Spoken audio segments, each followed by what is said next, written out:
تو آج ہم ماحولیاتی تحفظ کی ایک بہت ہی دلچسپ کہانی کا جائزہ لینے والے ہیں۔ یہ ایک ایسی کہانی ہے جس میں کامیابی بھی ہے اور شدید خطرہ بھی۔ ہم بات کریں گے دریائے سندھ کی ڈولفن، جسے بھولن بھی کہتے ہیں، ایک ایسی نایاب مخلوق جو اپنے وجود کی جنگ لڑ رہی ہے۔ اچھا، تو کہانی کا سب سے دلچسپ پہلو ایک تضاد ہے۔ سوچئے ذرا، ایک ایسی نسل جس کی آبادی میں اضافہ ہو رہا ہے لیکن پھر بھی اسے محدومیت کے خطرے سے دوچار سمجھا جاتا ہے۔ بھئی یہ کیسے ہو سکتا ہے؟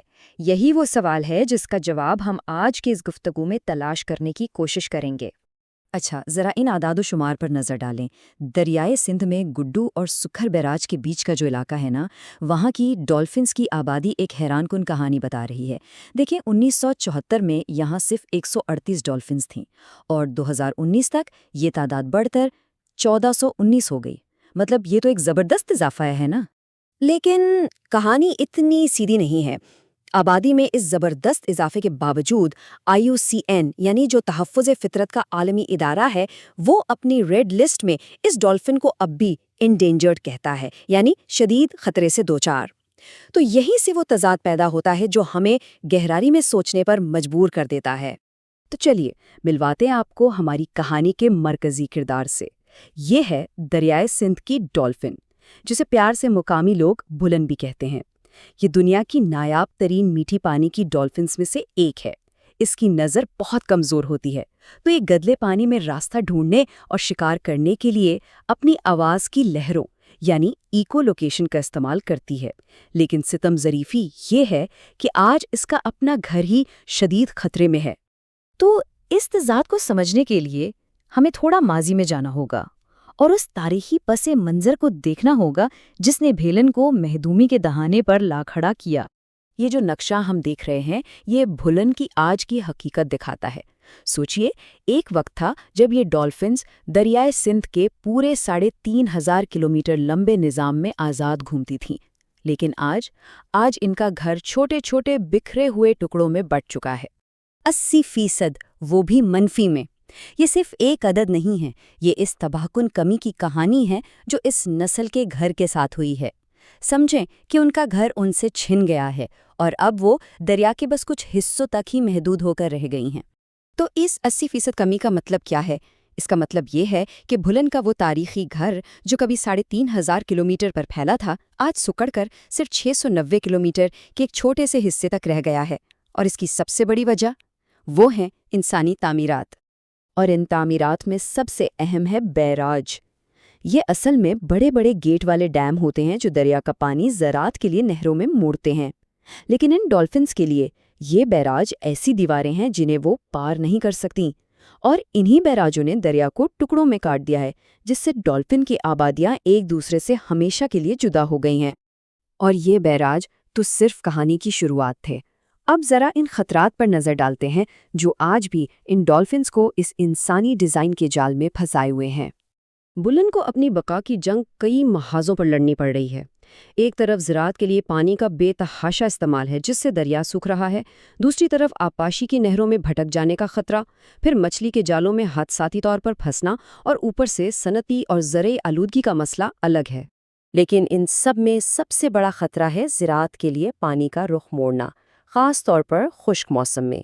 کیا ہوتا ہے کہ دریا کا زیادہ تر پانی تو نہروں میں چلا جاتا ہے۔ ایسے میں یہ بیچاری ڈولفنز گہرے پانی کے چند چھوٹے چھوٹے تالابوں میں پھنس کر رہ جاتی ہیں، جہاں نہ تو پوری خوراک ملتی ہے اور آلودگی بھی بڑھ جاتی ہے، جو ان کی زندگی کو اور بھی مشکل بنا دیتی ہے۔ تو پہلا اور سب سے فوری خطرہ وہ ہے نہروں میں پھنس جانا۔ ہوتا یہ ہے کہ جب بیراجوں کے گیٹ کھلتے ہیں تو ڈولفنز پانی کے تیز بہاؤ کے ساتھ نہروں میں چلی جاتی ہیں، لیکن یہ ان کے لیے ایک ون وے ٹکٹ جیسا ہوتا ہے، ایک ایسا سفر جہاں سے واپسی ممکن نہیں ہوتی۔ اور یہ کوئی چھوٹا مسئلہ نہیں ہے۔ 1992 سے 2021 تک کل 194 ڈولفنز کے ان نہروں میں پھنسنے کی رپورٹس آئیں۔ اب خود سوچئے، اتنی چھوٹی آبادی کے لیے یہ کتنا بڑا نقصان ہے۔ یہاں تو ہر ایک ڈولفن کی جان قیمتی ہے، اور اس کی موت پوری نسل کے مستقبل پر ایک سوالیہ نشان لگا دیتی ہے۔ اب آتے ہیں دوسرے بڑے خطرے کی طرف، جسے کہتے ہیں فشریز بائی کیچ۔ یہ ایک تکنیکی سا لفظ ہے، لیکن اس کے پیچھے ایک بہت افسوسناک کہانی ہے۔ ہوتا یہ ہے کہ ڈالفنز مچھلیاں پکڑنے کے لیے بچھائے گئے جالوں میں غلطی سے پھنس جاتی ہیں، اور چونکہ وہ سانس لینے کے لیے پانی کی سطح پر نہیں آ پاتی، اس لیے دم گھٹنے سے مر جاتی ہیں۔ اور اعداد و شمار اس خطرے کی سنگینی کو بالکل واضح کر دیتے ہیں۔ 2008 سے اب تک دریا کے صرف ایک حصے میں 72 ڈالفنز کی موت ان جالوں میں پھنسنے سے ہوئی۔ اور تو اور 2016 میں ایک ہی واقعے میں جب غیر قانونی طور پر بجلی کا کرنٹ استعمال کر کے مچھلیاں پکڑی جا رہی تھیں، 6 ڈالفنز ایک ساتھ ماری گئیں۔ لیکن ان تمام سنگین خطرات کے بیچ امید کی ایک کرن بھی ہے، ایک کہانی ہمت کی اور انسانی کوششوں کی۔ حالات بدلنا شروع ہوئے 70 کی دہائی میں۔ سب سے پہلے بلن کو قانونی تحفظ دیا گیا اور اس کے شکار پر پابندی لگی۔ پھر 1974 میں انڈس ڈولفن ریزرو بنایا گیا، لیکن جو اصل گیم چینجر تھا وہ تھا 1992 میں شروع ہونے والا نہروں سے بچاؤ کا پروگرام۔ اس ایک پروگرام نے سب کچھ بدل کر رکھ دیا۔ اور اس پروگرام کا نتیجہ یہ نکلا کہ نہروں میں پھنسی ہوئی 194 ڈالفنز میں سے 163 کو کامیابی سے بچا لیا گیا اور واپس دریا میں چھوڑ دیا گیا۔ یہ ماحولیاتی تحفظ کی دنیا میں واقعی ایک غیر معمولی کامیابی ہے۔ تو سوال یہ ہے کہ یہ زندگی بچانے والا مشن آخر کام کیسے کرتا ہے؟ یہ دراصل ایک بہترین ٹیم ورک ہے۔ سب سے پہلے مقامی لوگ نہروں پر نظر رکھتے ہیں۔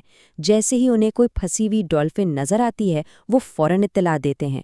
اطلاع ملتے ہی وائلڈ لائف ڈپارٹمنٹ اور WWF پاکستان کی ماہر ٹیم حرکت میں آ جاتی ہے۔ وہ ڈالفن کو بہت احتیاط سے پکڑتے ہیں، ایک خاص گاڑی میں رکھتے ہیں اور اسے بحفاظت واپس دریا میں چھوڑ آتے ہیں۔ یہ بچاؤ کی کوششیں یقیناً امید کی ایک بہت بڑی وجہ ہیں، لیکن اس کا مطلب یہ نہیں کہ بھلون کا مستقبل محفوظ ہو گیا ہے۔ تو اب ہم اس کہانی کے اس باب کی طرف بڑھتے ہیں جو ابھی لکھا جانا باقی ہے۔ صورتحال کتنی سنگین ہے، اس کا اندازہ IUCN کی 2022 کی رپورٹ کے اس ایک جملے سے لگایا جا سکتا ہے۔ وہ کہتے ہیں، اس نسل کو حال جاری اور مستقبل میں جن خطرات کا سامنا ہے، ان کی قسمیں اور ان کی شدت بہت زیادہ ہے۔ سیدھے لفظوں میں اصل جنگ تو ابھی باقی ہے۔ تو آج ہم ایک ایسے موڑ پر کھڑے ہیں جہاں بھلن کی قسمت ایک بہت ہی نازک توازن پر قائم ہے۔ ایک پڑلے میں کامیابیاں ہیں، آبادی بڑھ رہی ہے، شکار تقریباً ختم ہو چکا ہے اور ہمارے پاس ایک کامیاب ریسکیو پروگرام ہے۔ لیکن دوسرے پڑلے میں نئے ڈیموں کے منصوبے، پانی کا بڑھتا ہوا استعمال اور مستقل آلودگی جیسے خطرات ہیں جو سر پر منڈلا رہی ہیں۔ اور آخر میں ہم واپس اسی سوال پر آتے ہیں جہاں سے ہم نے شروع کیا تھا، وہ سوال جو اس پوری کہانی کا خلاصہ ہے۔ کیا دریائے سندھ کی ڈالفن ماحولیاتی تحفظ کی ایک روشن مثال ہے، یا پھر یہ ایک ایسی دنیا میں جو خود غائب ہو رہی ہے، محض ایک عارضی طور پر بچ جانے والی مخلوق ہے؟ اس کا جواب آنے والا وقت اور ہمارے آج کے فیصلے دیں گے۔